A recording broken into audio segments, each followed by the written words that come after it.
you so much for your time and expertise. Among the three of you, there are years of experience of collecting. So before we get started, can you just please tell us a little bit about yourselves?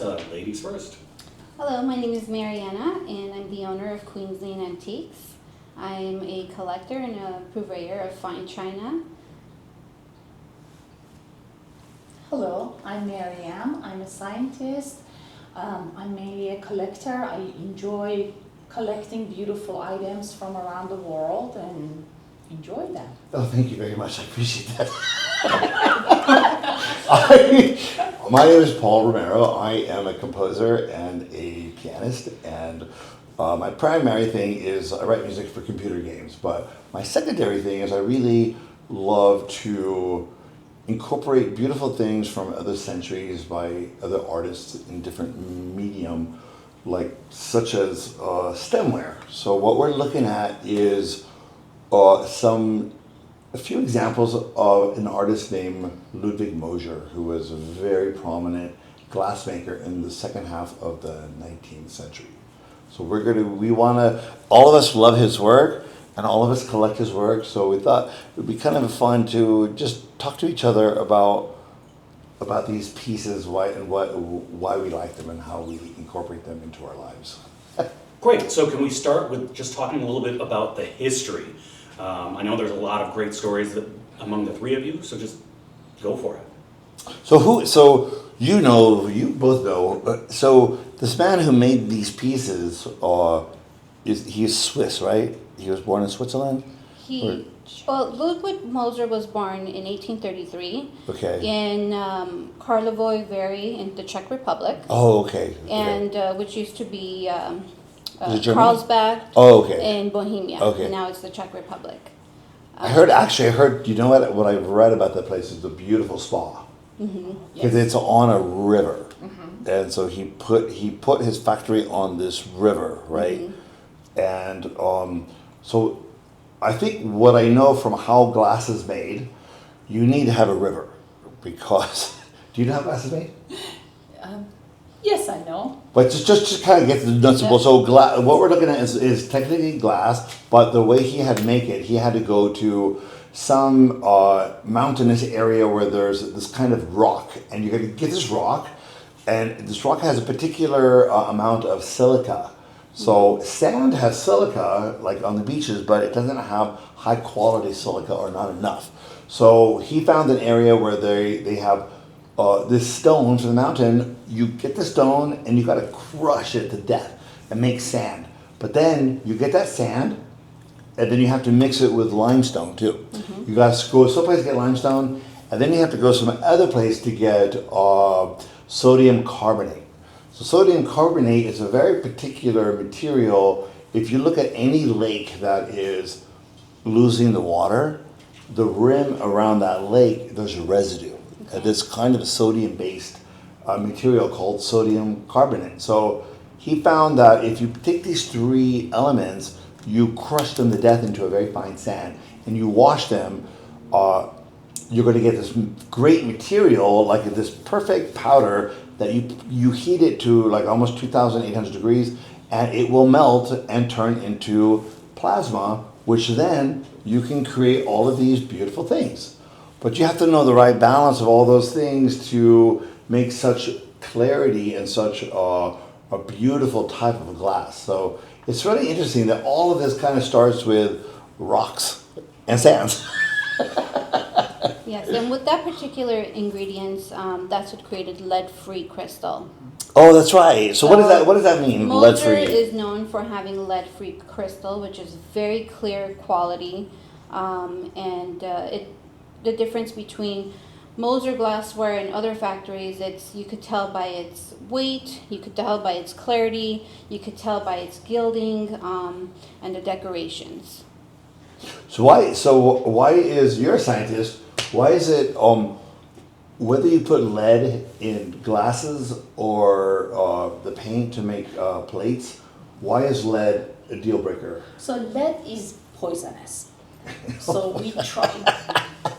Way back, they didn't know about it, and it was everywhere, and it's much easier to make crystal that has lead in it. Oh, I see. Okay. Moser was one of the first few first actually factories who made lead free, and I think it was an accident. I don't think they knew. So he wasn't doing it just to be PC. No. He just kind of thought, It happened. okay. But lead is everywhere. Being lead free is the hard part of Well, it's it. funny because when you buy Waterford crystal, that always says 24%. They're very proud of the fact that they put lead in it, and we kind of buy it because it has lead. But then you read about him, and he actually decided he made it lead free Right. with his company.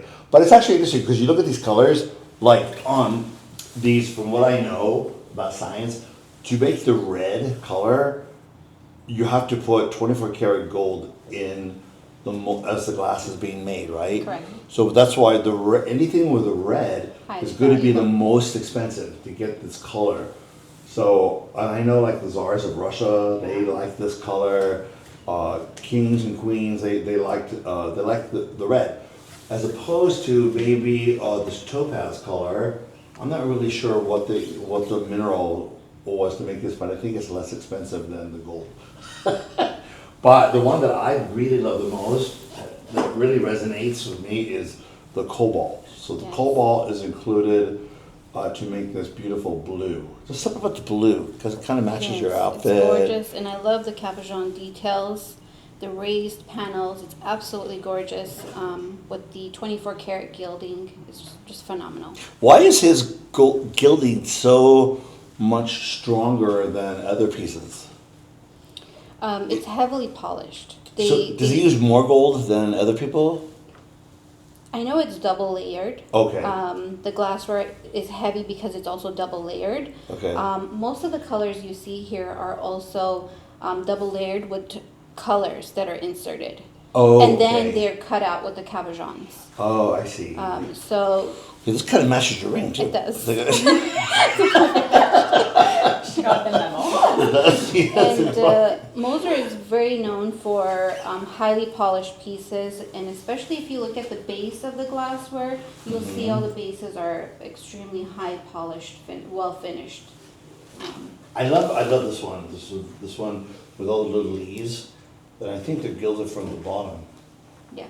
You know, but this kind of the citrine color is really, really pretty. Beautiful. It's interesting. So Moser, as you know, originally was known to be an engraver. At the age of 24, he trained with master engravers Mattoni and Hoffman, and they taught him how to be an engraver. And he initially started engraving glassware. He sourced blanks from various different places before he became a producer of crystal. And he just became known for being a master engraver and having high quality engraved work. What does a blank mean? It's just blank glassware. So So instead it's- of him producing his own glass, So it had no decoration crystal, on it? no decoration. Oh, okay. So in the earlier stages, he just would source blanks from other factories and just would be an engraver. And then shortly thereafter, he attended many world fairs, like in Vienna, in Paris, in the U.S.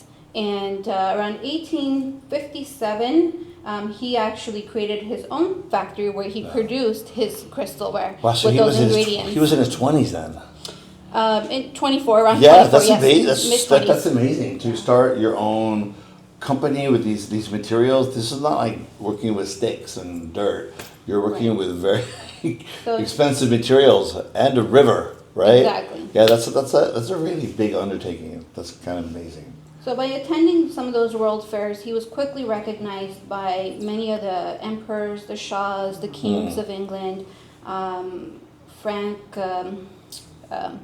Joseph, France. the Oh, French First of Austria, yes. of Austria recognized Right. his work and quickly had him commissioned to do a lot of work for him.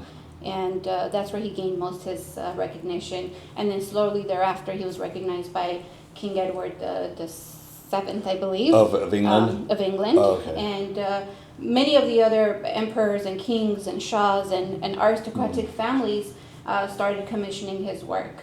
And that's where he gained most his recognition.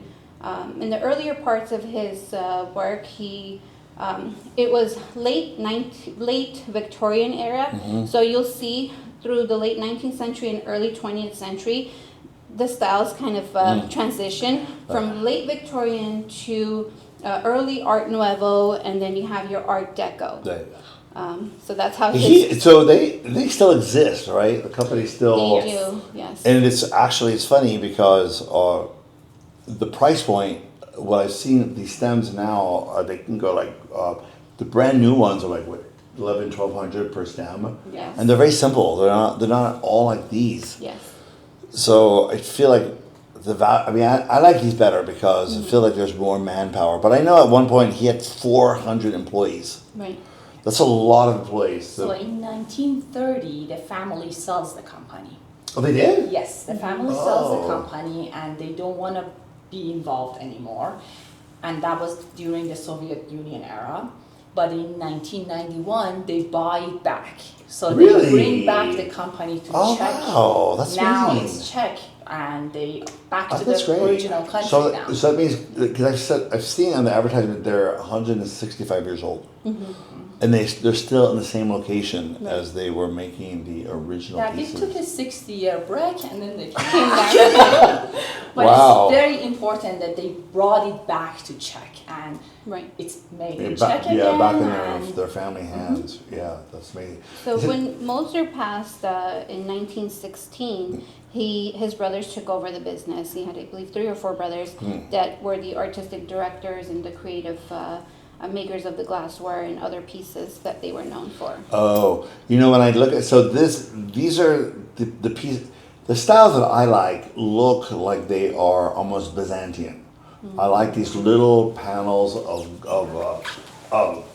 like all of them. Just I like these little panels because they remind me of like church stained glass. Yeah. But I do know this is only one kind of style. This was one of my favorites too. See, it looks like jade. Jade panels were inserted, and the background, all of these little curlicues. This must have been the era of Gustav Klimt, Yes. because Klimt did the exact same design on his paintings with gold. But I really love these little. There's just something very cabochon and Byzantine about it. What I liked about the reason why I'm attracted to these type of pieces because I was an altar boy. When I was a little kid, I was raised a Roman Catholic, and these kind of look like the pieces that they would put up in the air, and they said the body and blood of Christ.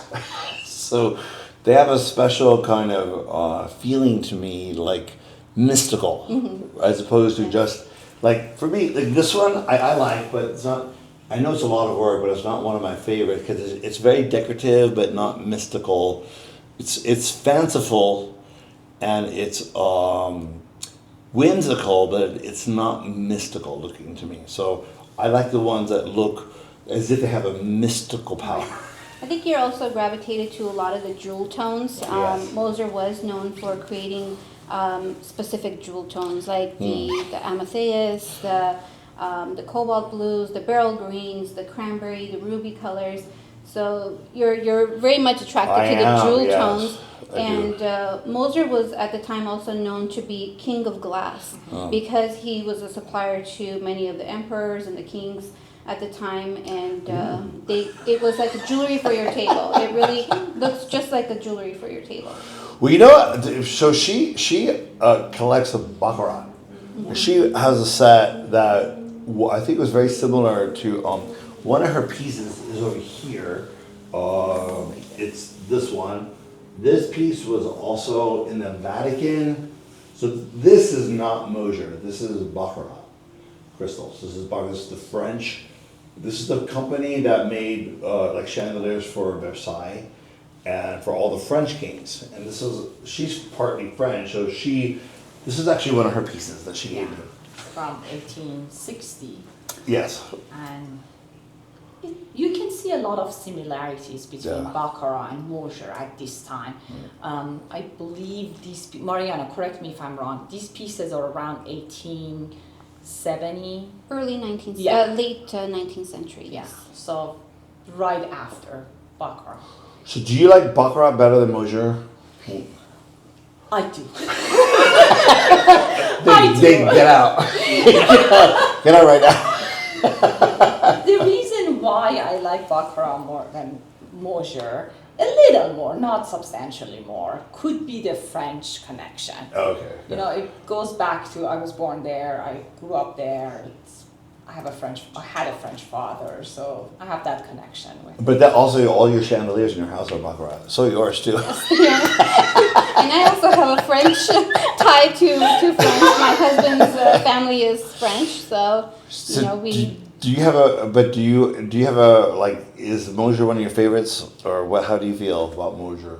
I love Moser, but you know I've sold many Moser pieces over the years. So you got to handle a lot. I Okay. I have, and I started initially collecting Moser about 10-15 years ago. And I initially was gravitated to Moser because of their intaglio pieces, like this piece right here, which is very deep cut engraving. Actually, if you look at this piece right here, you'll see all the deep cuts. And I initially was attracted to these compotes and tazas because they're so versatile, and they come in various heights, various shapes, various sizes, and it looks beautiful on a tablescape. So I initially started collecting these particular pieces, and then graduated to some of their quatrefoil shaped cups. Oh, I love those. Yes, Yeah. those are also heavy gilded. Yeah. And then I transitioned into these carbonage pieces, Yeah. which have the jeweled tones, Yeah. which is very attractive, and it looks beautiful on the table. Yeah, they're very strong. So in my collecting, I never really collected stemware, as you know. So she collected stemware since she was like 20. She has 10,000 pieces of stemware from everywhere. You have an amazing collection. Just as a side note, if you pay attention, some of these have the little etching on them, and this is what I actually really, really love about glassware that comes from Czech or Poland. They are famous for their beautiful So etching. that's all Bohemian, right? And Yeah. there's Poland, Czech, I that believe part of it. Yugoslavia Yeah. back then. So I have been growing up with glassware that have a lot of etching. So from etching, diving into Baccarat that has drawing on it, there's no etching of the Oh glass, yes, Right. yeah. is a big jump. Yes, Oh yeah, because this is all applied decoration. Yeah. yes. You Not can not compare etched. them, Yes. Like this is etching into the glass, which But this Cause one has a another lot of beauty. etching here. Yeah, this And that is has a lot of cutouts yeah, too. a lot which of is cutout. It's beautiful. cut out and then it's gilded. yeah. So it's a lot. It's a lot of work. But which one makes you feel most glamorous? This is for the left hand and this is for the right hand. When you're triple fisting. They just bring a lot of beauty into our lives. You know, this is for me, the most unusual one. It's very cute because it has in case you're drinking too much, you have a security of not dropping your glass because you could just put your finger here and you can hang on to it. Like, I'd like some more, please. But yeah, I don't see too many with the actual holding the finger, Yeah, that's very holding your drink like this. And what Yeah. would we call this? For martini? For champagne? What would we call Must have been an this? era of the cocktails where like they're starting to like do cocktails and Yeah, then and all your martini. parties. And even now it's so transitional. I mean, you can make anything in it. You Yeah. can make a simple jello inside, Uh-huh. have some gelatin, some fruit, and you can have a compote in there. It doesn't have to be just cocktails. No. It's so versatile, and you could just do anything with it. It's a perfect dessert piece. So when you started collecting your stemware, because you really do have like about 5,000 pieces. Why did you start collecting stemware? Because you were going to Eastern Europe a lot, right? So, because of the Russian connection, I grew up going back and forth to Russia because of my mother's side there. My mom is half Russian. And while we were there, I was exposed to all these beautiful very thin crystal pieces from Eastern Europe. And as I became an adult and started my own life, I decided, oh, I would like to keep these pieces from my childhood. These beautiful table setting with very thin etched crystal. And as I got older, I decided, oh, I like colors, so I would love to pick some green and blue and purple and amber color. So I kind of moved away from the just clear crystal into the crystal. color, yeah. Wow. But I would really like to talk about that other glass. Todd, I think it's behind you. The green one. That one? Ah, there. Mariana, tell us more about this. So this particular piece, as I said earlier, I do love the quatrefoil shape. Oh, that's a This- quatrefoil. it is. Oh, beautiful. Now this isn't a stemware, but I initially would collect teacups that had this shape. So I love the gilding on this one. I love the hollow base, and it's so unique. This particular piece is signed. You could see the markings on the bottom, and it's just a very unique piece. Is this the And it's ombre? almost like an It's an ombre. ombre, yeah. Right. So you have your shades of green. It is. So it's a beautiful piece, and it looks It, great with it looks china. like a dress almost, like an Yes. umpire, Yes, wearing umpire the cut. dress, Yeah, like it was beautiful. But and this so I didn't start collecting stemware until December. In a very short period of time, you have a phenomenal collection. These pieces happened because I was going to get married, even though I've been with my husband for 30 years. But we decided to actually officially get married. So I needed 2 goblets during the ceremony that we were going to do like a toast to each other and do our vows. So I needed to find something, and I just started looking at Moser. So these are the 2 pieces that we made our vows with. This one and this one. I wanted 2 different ones, so they wouldn't be identical because we're very different people. So once I had these, it opened up a Pandora's box, and then it went from 2. So I counted them today, so I have over 100 Oh my gosh. since December. Wow. Poor Brock. It's like, oh no. Anyway, so that's a little bit about like what are we? Oh, I'm sorry. But because of we got these Mosers for our wedding. Mariana did a very beautiful gesture, and she gave us this beautiful vase that was previously in her collection. And this is actually one of the most beautiful Moser bohemian pieces I've ever seen. So this is like a multimedia piece. Yes. And it goes in different directions. Actually, it's in motion. And so can you tell us about what this piece is to you and Absolutely. I love these cartouche details as well, and the two-tone. So this piece, I purchased it about 15 years ago in a small antique shop. My husband actually identified it first and then quickly brought it over to me. Really? And I said, oh my gosh, yes, I'm going to purchase this. There's no questions about it. It's definitely a one-of-a-kind. In the last 15 years, I don't think I've come across anything like it. The height, the color, the variation, the enamel work, the florals, the ruby details, again, the cartouche details, the swirl, ruffles. the ruffles. Yeah. It's just such a unique piece. And Moser was also known for his vases. He, back in 1910, he attended a fair where he won first prize for a few of his vases that were heavily gilded, just like this. 24 karat gilding, beautiful floral detail in the enamel work. You have the Lily of the Valleys, which I thought was a beautiful way of celebrating your wedding, because I feel like a lot of royals tend to carry Lily of the Valleys for their wedding. So I thought that was a really nice touch. And I know how both you and Brock are so detail oriented and appreciate detail so much, and I thought this was just a perfect piece for you both. Stunning. And Absolutely gorgeous. And this and they gild it on the inside too. It's not Yes. just on the outside, it's gilded on the inside. I can't even imagine how much gold it took to gild this. Right. Like this is a multimedia piece because it has porcelain enamel, has jewels, it has gold, all the glass. But the glass actually is kind of treated in a way that looks like ice. Yes. These panels, plus these clear the panels. cranberry Yeah, panels. beautiful, absolutely beautiful. So this is a perfect example of an Art Nouveau piece from Moser. It has all of the details from that time period that he was known for. Yeah, it's magnificent. There's a piece over here, right behind Miriam, that she bought us.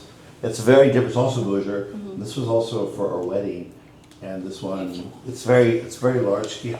Yeah, it's like, oh my gosh, it's really magnificent. It's like a tower. It's so interesting to see like these his virtuosity in different techniques. I love this one because it just, I don't know, how would you describe this shape? It's like has a beautiful silhouette, and the cobalt color is just gorgeous. It is, yeah. So this took a lot of cobalt to make this piece, and a lot of gold, and a lot of enameling, and it's very versatile. Like, you know, you can make it very top heavy, you can make it very long stems on the top, whatever. But yeah, so anyway, so these are beautiful keepsakes for like the future generations. For my wedding. Anyway, sorry, Tom. Which So that's one of the glasses is your favorite from this collection? Oh, here? from this? I'll tell you, overall, this one. Yes. Gorgeous. Because Rock and I saw a movie called The Golden Bowl with Nick Nolte and I forget who directed that movie. Uma Thurman. And it's based on a book from the 19th century. Anyway, so this is so Byzantium in the style. It really looks like it's something from like the 11th century with all these cabochons of rubies. So I like it because it's stout and kind of like big shouldered. So I kind of feel like it's like my body.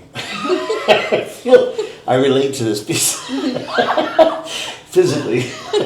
But this one. How about you? Do you have a? I do. That's actually one of my favorites, and I really love this piece here. Oh. This is gorgeous. I love, again, the cutouts on the bottom. I love the gilding. It's just a phenomenal piece. I like those little, it's a chalice. Those glass, little, right? yes, very chalice-like. It's definitely going to convert that vodka into the blood. This is gorgeous. And I love the ones that also have like the panels that are almost 3D-like dimensional. They're not so flat. Oh yeah, they Like jut. that one. They jut out. Yeah, like roll windows. So like if you look at the profile, Yes. it's a lot. They really do jut out. But this one, when I stare at it too much, it looks like Martian eyes. I feel like, I can see that. I feel like you trip out.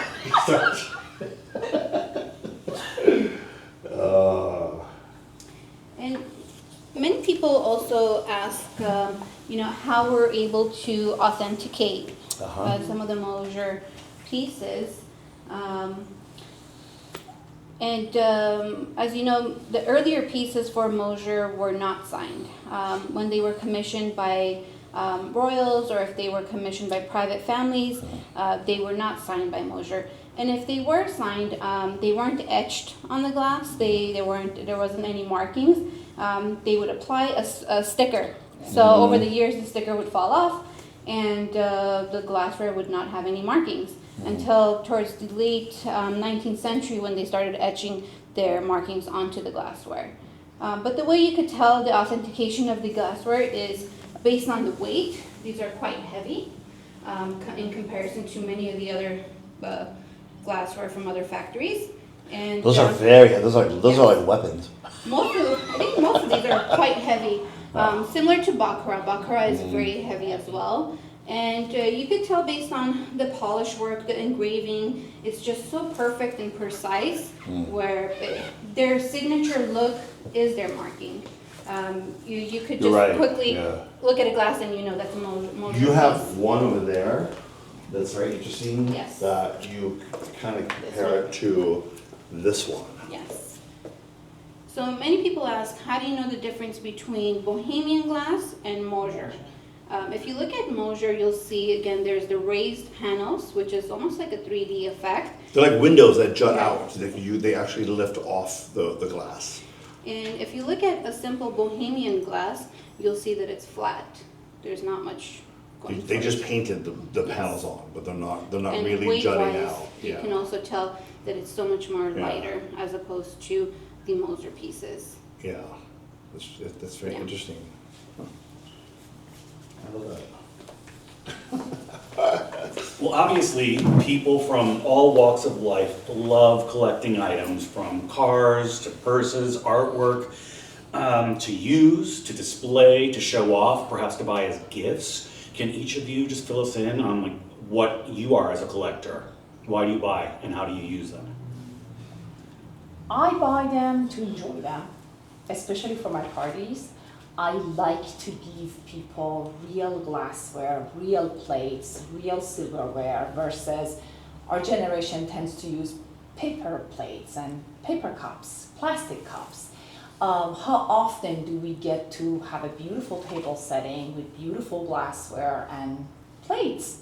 I think it kind of gives us a glimpse back into, I don't know, a century ago where people used to be all glamorous and eat off of beautiful plates and glass. Yes, they were all handmade and by artists. How about you?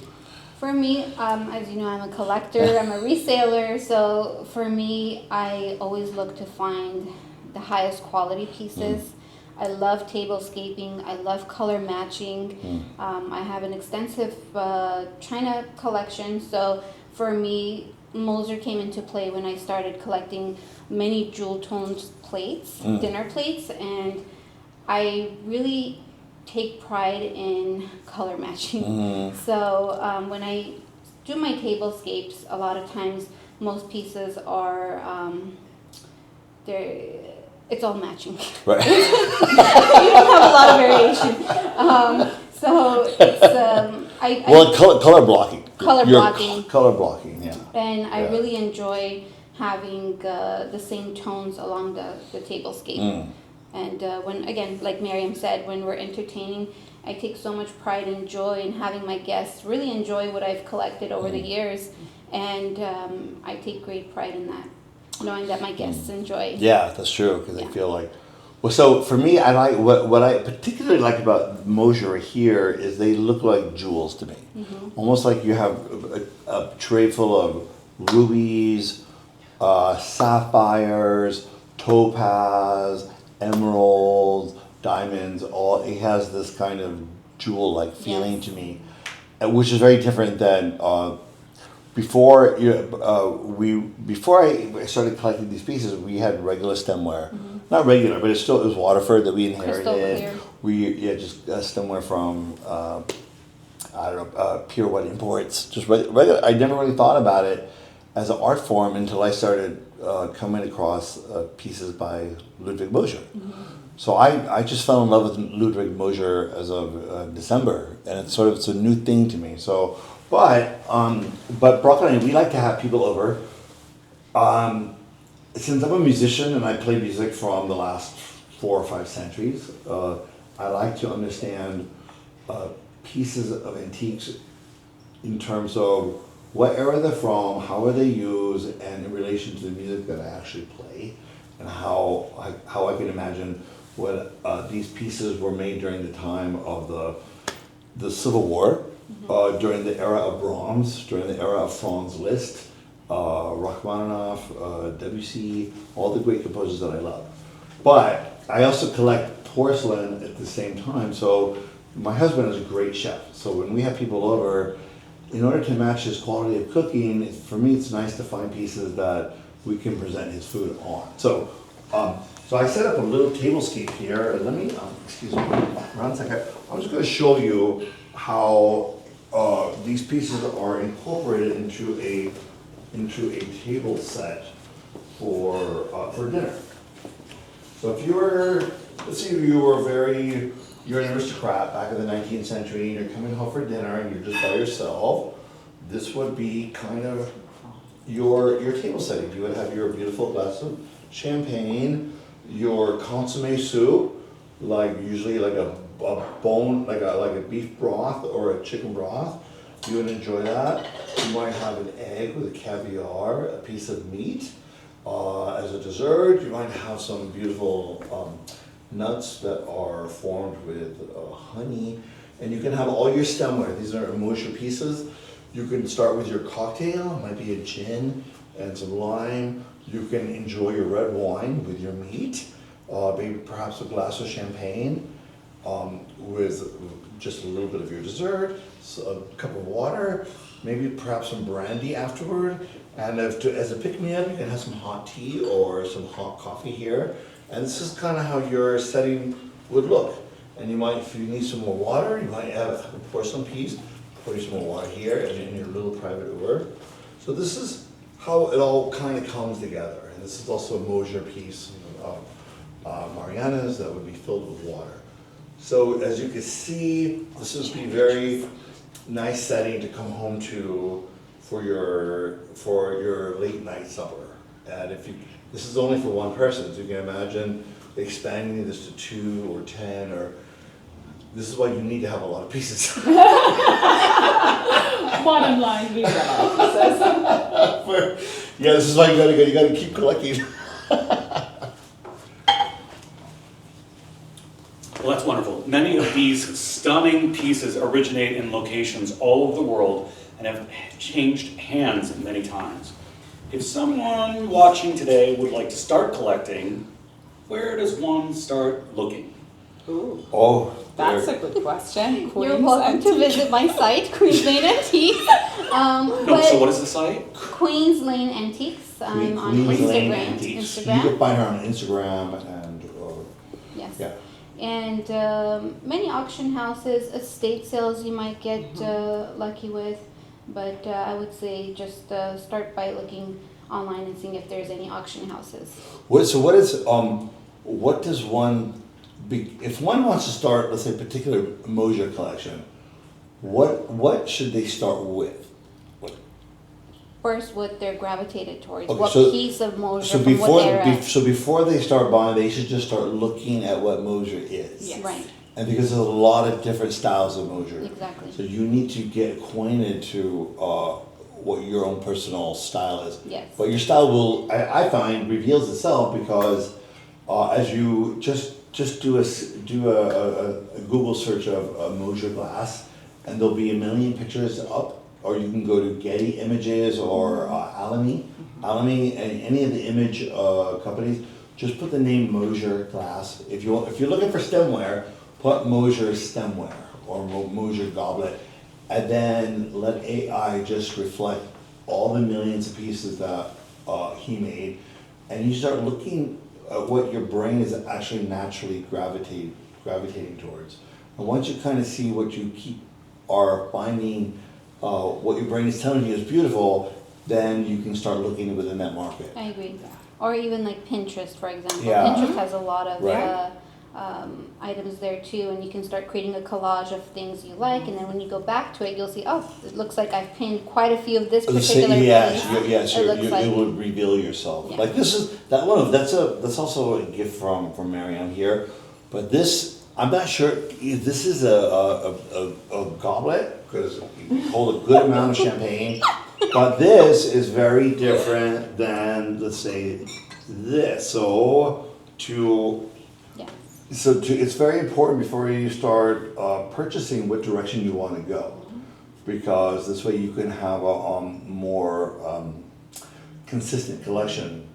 So it's kind of important. Otherwise, you might have lots of different pieces with different kind of styles, and then people might not understand it's all Moser. So I like to kind of delve into like one arena. Like I obviously these are cobalt. This is amazing. It's amazing that she found these pieces that actually match right into what I like.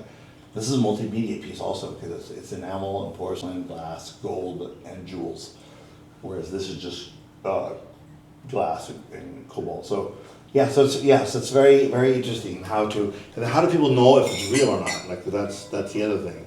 How do if somebody says, oh, this is Moser and they want $1 million for it? How do you verify what you're investing in? It just comes back down to, again, over time, the more you look at the content and particular pieces, Right. the more you get educated.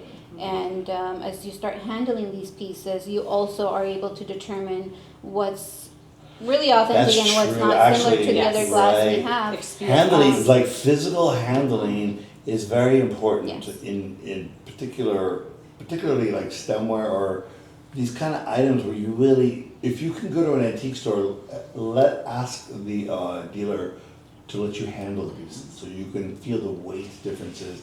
You can examine them up close because you Right. really do.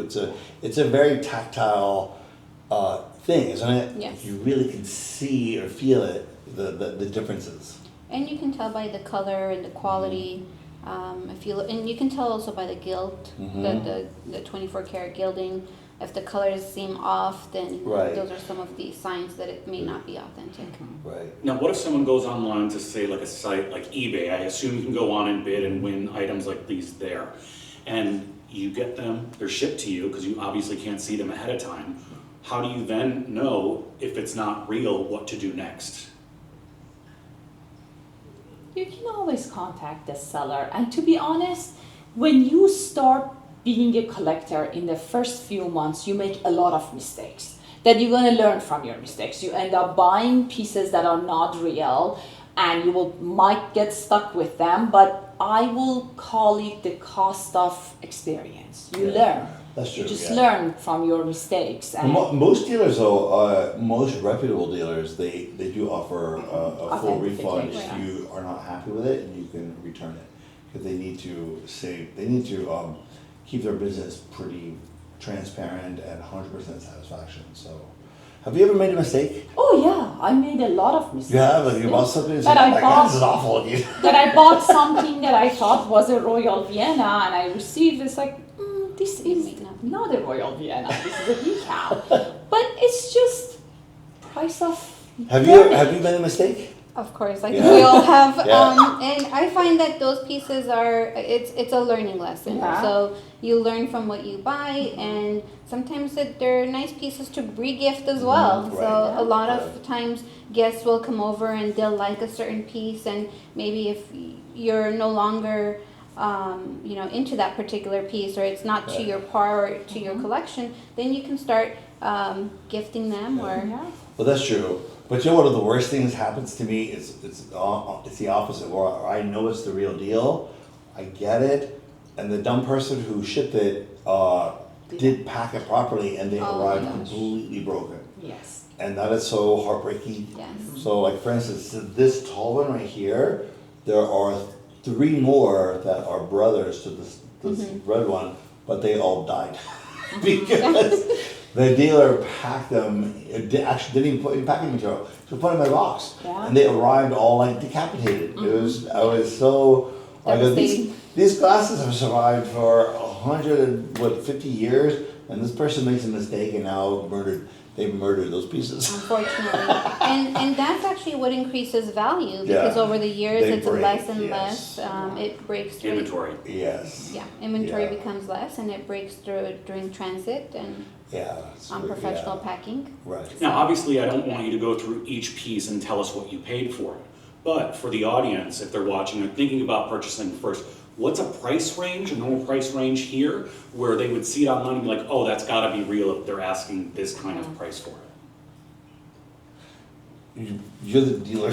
It really varies depending on when it was made, the condition of the item. So you may have 2 items that are identical, but one may have heavy gilt loss or gold loss, and one may be in pristine condition. But on an average, I would say the basic would start from anywhere from 500 and go up to 1,500 to 1,800 a glass. It really depends on how far back it goes and the condition of the piece. and the color too. So But there are other glass makers that make beautiful pieces, and you can start your collection with any Waterford, any glass maker. But this is just one that we love, Ludwig Moser, that is very impactful for all of us, and he's because Baccarat doesn't have a one particular. I know the company was started in like 1700s, but I think it was Baccarat is a city. It's a city in France. City, yeah. So somebody wanted from the King of France, they wanted the permission to start a factory in the town of Baccarat, but I don't know if there was a leader. In terms of Moser, we know Ludwig Moser started this company. That's why we know him, the actual name of the band, and he was a genius. So anyway, so these are just the fruits of Ludwig Moser that we thought we. So I have a question. Do we know what era we are looking at? 19th century, 19th late 19th century. Because you can purchase Moser now at Gary's, but It doesn't look it's like not. No, A few of the they're- pieces yeah. might be 20th, 21st century, but most of the elaborate ones are probably late 19th century. And Yeah. before we wrap it up, is there any last important thing that you would like to share with the audience before we go today? Well, very important that I'm a very good person. That you know. You're a great entertainer. We love having you host us. Yeah, but all jokes aside, buy what you love. Yes. Don't buy because someone else has it. Don't buy because you think it's going to go up in value. Buy what you're going to look in 20 years and say, I still love it. I still enjoy it. Buy what makes your life, enriches your life. Right. Not because you want to cash in and Yeah. sell it 20 years later because you thought it was an investment. It's more, it's you have to live in the present. Yeah. Like the present time is most important because you never know what tomorrow brings. So enjoy the things that you love, incorporate them into your lives, and then share them with your friends. I agree. Just have fun with it and be whimsical Yeah. and entertain us just like Paul. And just enjoy it. So. Great, this has been an enlightening afternoon filled with educational facts and personal opinions and fun friends. Thank you so much for your personal time and valuable time as well, and hopefully we get the opportunity to sit down and do this again soon. On that note, as NSYNC said, bye bye bye. Bye bye bye. Thank you very much. Thank you.